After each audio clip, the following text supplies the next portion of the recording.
తెలంగాణలో TRS alias బీఆర్ఎస్కి మరొకసారి ఆంధ్రప్రదేశ్ ప్రభుత్వం మీద కాలు దూకుతా ఉంది. ఒకవైపు పోలవరం బనకచెర్ల జగన్మోహన్ రెడ్డి కేసీఆర్ ఇద్దరు ముక్కు రాసుకొని తిరిగే రోజుల్లోనే ఆ ప్రాజెక్టు తెర మీదకి వచ్చింది.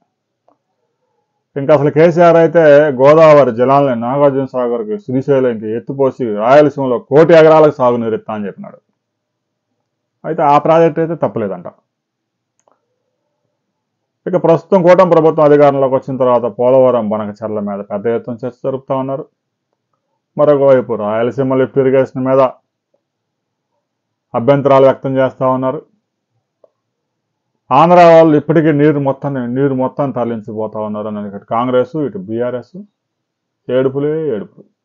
తాజాగా బీఆర్ఎస్ కీలక నేత తెలంగాణ మహాత్మా గాంధీ లాంటి వ్యక్తి కేసీఆర్ కుమార్తె కవిత ఇంకొక ఇష్యూని కనిపెట్టింది.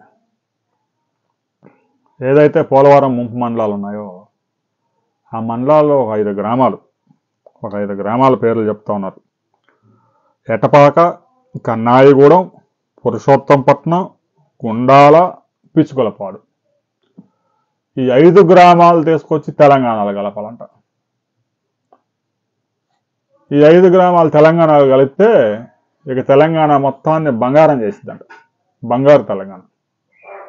ఇక భద్రాచలాన్ని తీసుకొచ్చి ఆంధ్రాలో కలపాలని ఆంధ్రప్రదేశ్ ప్రభుత్వం డిమాండ్ చేయదా?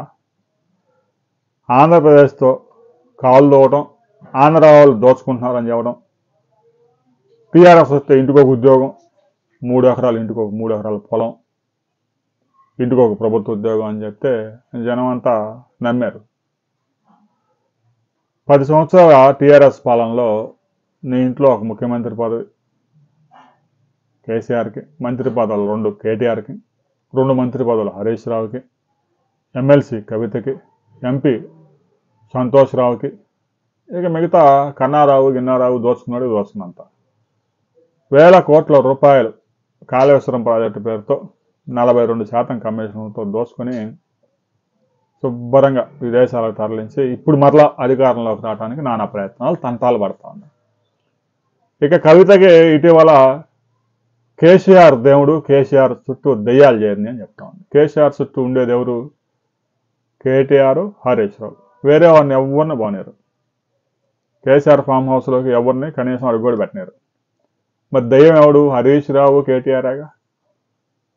ఆస్తులు పంచుకునే వివాదంలో, దోచుకున్న ఆస్తులు పంచుకునే వివాదంలో జగన్మోహన్ రెడ్డితో శర్మిలకి ఎలాగైతే వివాదం ఏర్పడిందో కేటీఆర్తో కవితకు కూడా అలాగనే వివాదం వచ్చింది. దాంతో ఆమె ఆ బీఆర్ఎస్ కార్యాలయంలో ఖాళీ చేసి సొంతగా ఒక దుకాణం పెట్టుకున్నారు, ఒక ఆఫీస్ కార్యాలయం ఓపెన్ చేసి. బ్లాక్మెయిల్కి పాల్పడతా ఉంది. మీరు కనుక నా ఆస్తులు లేకపోతే నేను కొత్త పార్టీ పెట్టి బీఆర్ఎస్ ఓట్లు చీలుస్తానని. తాజాగా ఏమకి ఒక ఇష్యూ దొరికింది. ఒక 5 గ్రామాలు, ఈ ముంపు గ్రామాలు ఆంధ్రప్రదేశ్ ప్రభుత్వంలో పట్టించుకోవడం లేదు. ఆంధ్రప్రదేశ్ ప్రభుత్వం ఆంధ్రప్రదేశ్లో ఈ గ్రామాలు ఉన్నా కూడా వాటిని తెలంగాణలో కలపాలి అంటుంది.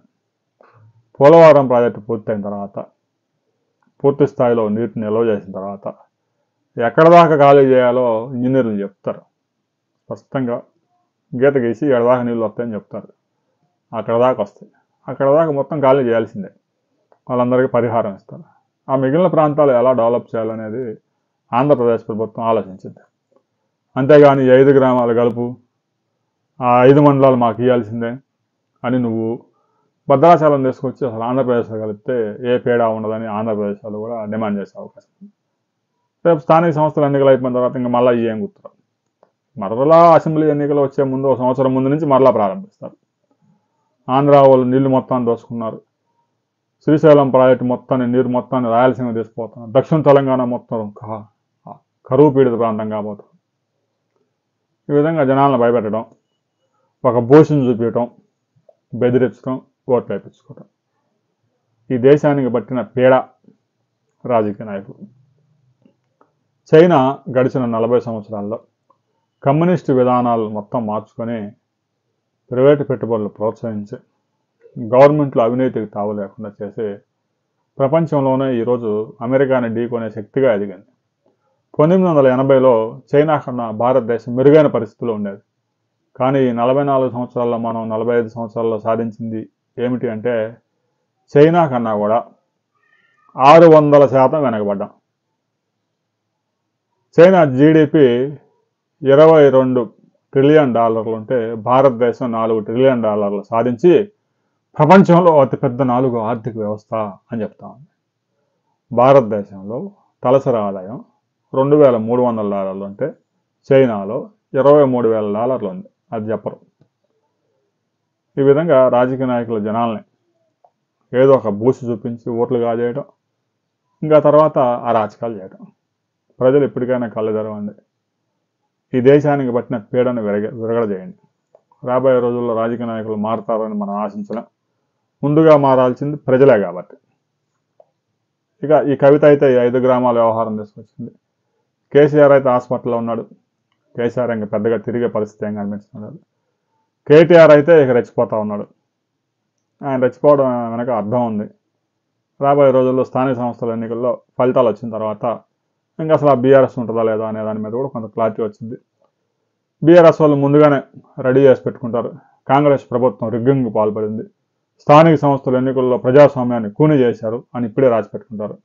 ఎలాగో గెలిచే పరిస్థితి లేదు కాబట్టి ఆ ఫలితాలు రాగానే ఈ డైలాగులు కొడతారు, మరలా రాజకీయాలు ప్రారంభిస్తారు. రాబోయే రోజుల్లో తెలంగాణ రాజకీయాలు ఎటు మలుపు తిరగబోతాయని అనే వివరాలతో మరో వీడియోలో కలుసుకుందాం.